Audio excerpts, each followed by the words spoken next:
여성가족위원회 소속 더불어민주당 정춘수 의원입니다. 지금부터 아이돌봄이 근로자성 인정을 위한 예산 편성 및 아이돌봄 지원법 시행규칙 개정 촉구 기자회견을 시작하도록 하겠습니다. 2013년 고용노동부가 아이돌봄이 근로자성을 인정했음에도 불구하고 지난 박근혜 정부는 예산 부족의 이유로 근로자로서 당연히 인정받아야 할 주휴수당, 연장수당, 연차수당을 지급하지 않았습니다. 그동안 아이돌봄이들은 오락가락하는 정부의 판단에 마음의 상처를 받아왔으며 노동자들을 위한 근로기준법마저 보호해 줄 수 없는 사실에 고통받아왔습니다. 촛불혁명으로 탄생한 문재인 정부는 아이돌봄의 처우 개선을 약속했고 근로자성을 인정하는 방향으로 관계부처와 협의 중에 있습니다. 저 역시 여성가족위원회 소속 국회의원으로서 아이돌봄이 처우 개선을 위한 수당을 현실화하고 서비스 내실화를 위해 봉사자 처우에 적극 앞장서겠습니다. 그러면 참석하신 분들의 말씀을 듣도록 하겠습니다. 네, 반갑습니다. 저는 전국에 2만 명 정도 되는 아이돌봄이들이 가입한 노동조합의 위원장 이성일이라고 합니다. 노동부에서는 박근혜 정권 시절의 노동부에서 우리 아이돌봄이의 노동자성을 부인했지만 재판 과정에서 우리 아이돌봄이가 노동자라는 것이 노조법상 노동자라는 것이 인정이 되었습니다. 그런데 현재 모든 근로자성, 근로기준법상의 근로자성 판단 판례에서는 7가지 기준을 가지고 근로자성에 대해서 근로기준법상의 근로자성에 대해서 판단을 합니다.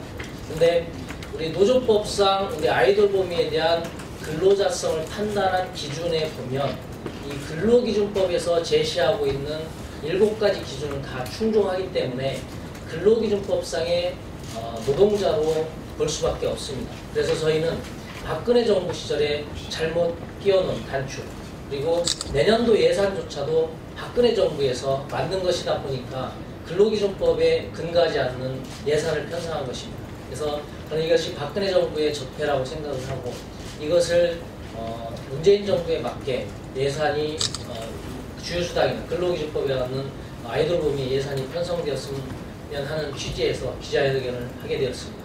감사합니다. 네, 안녕하세요. 아이돌봄이를 하고 있는 배민주라고 합니다. 지난 2013년 6월 고용노동부는 여성가족부의 아이돌봄이 근로자성 관련 질의에 근로기준법상 근로자성을 부인하기는 어렵다라는 답변을 하였다. 그러나 박근혜 정부에서는 이러한 고용노동부의 질의 시에도 불구하고 근로기준법상 지급받아야 할 주휴수당, 연장수당, 연차수당 등 재수당을 예산 부족이라는 이유로 아이돌봄이들에게 편성하지 않았다.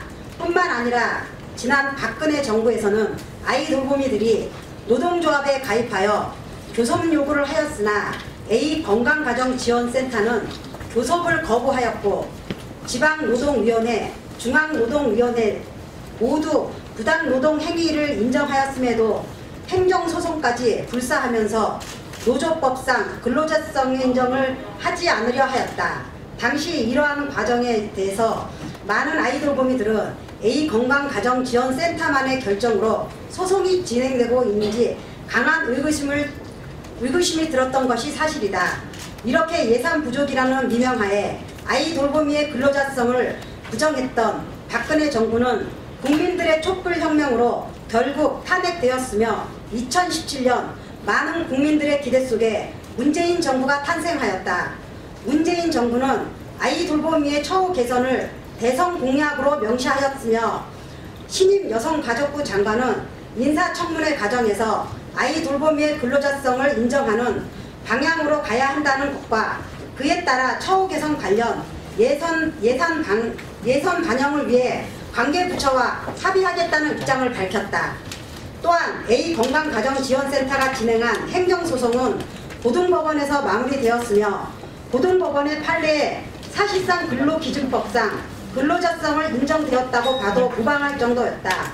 그리고 최근 18년 예산심사 과정에서 국회 여성가족위원회는 아이돌봄이 시급 7,800원과 주휴, 연장 근로수당, 지급 등 아이돌봄이의 처우를 개선하고 서비스 제공 기간 운영비 현실화를 위하여 248억 2,200만 원 증액을 결정한 바 있어 우리 아이돌봄이들은 이제는 근로자성이 인정되어 처우가 개선될 것이라 기대하였다.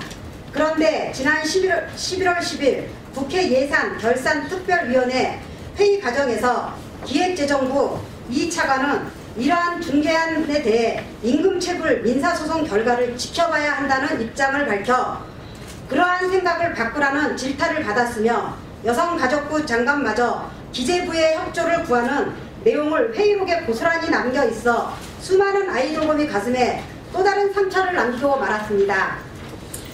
이에 우리 아이돌봄이들은 지난 2013년 고용노동부의 질의 시 그리고 최근 고등법원의 판결문을 볼 때 당연히 임금체벌에 대한 민사소송은 승소할 수밖에 없음을 다시 한번 밝히며 정부 특히 기획재정부에서 민사소송 결과를 지켜보고 나중에 소일고 외양간을 고치는 우를 범하지 않기를 강력하게 요구하며 국회에서 결정한 중재안을 받아들일 것을 촉구한다. 또한 여성가족부는 주무부로서 국회에 주재된 증액안을 정부의 2018년 예산안으로 확정될 수 있도록 책임있게 나설 것을 요구하며 더 이상의 근로자성 문제를 불식시키기 위해 요양보호사의 유사한 아이돌봄이 지원법 시행규칙을 개정하여 모든 아이돌봄이는 시설의 장과 근로계약을 체결해야 한다는 문구를 삽입할 것을 요구한다. 마지막으로 우리 아이돌봄이들은 근로자성 인정 및 주휴수당 등 관련 예산 편성은 지난 박근혜 정부의 또 다른 적폐청산이라는 입장을 밝히며 다시 한번 우리의 요구를 다음과 같이 요구한다.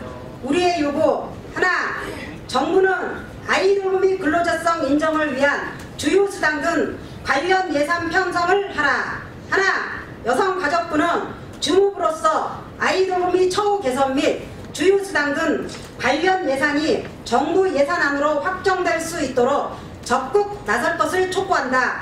하나, 여성가족부는 아이돌봄의 근로자성 문제를 불식시키기 위해 아이돌봄 지원법 시행규칙을 개정하라. 2017년 11월 28일 공공연대 노동조합 아이돌봄이 일동. 예, 아이돌봄이 사업은 일반 이용자들 굉장히 만족도가 높은 사업입니다. 한 아이를 키우기 위해서는 한 마을이, 한 나라가 필요한 것 같습니다. 저출산 문제로 우리 사회가 굉장한 심각한 위기에 놓여 있는데 이 아이돌봄 사업을 통해서 여성들이 안정적으로 육아를 할 수 있도록 하는 것이 또 다른 우리 사회의 중요한 문제를 해결하는 그 첫걸음이라고 생각합니다. 이상으로 아이돌봄이 근로자성 인정을 위한 예산 편성 및 아이돌봄 지원법 시행규칙 개정 촉구를 위한 기자회견을 마치도록 하겠습니다. 우리 기자 여러분들께서도 많은 관심 가져주시기 바랍니다. 감사합니다.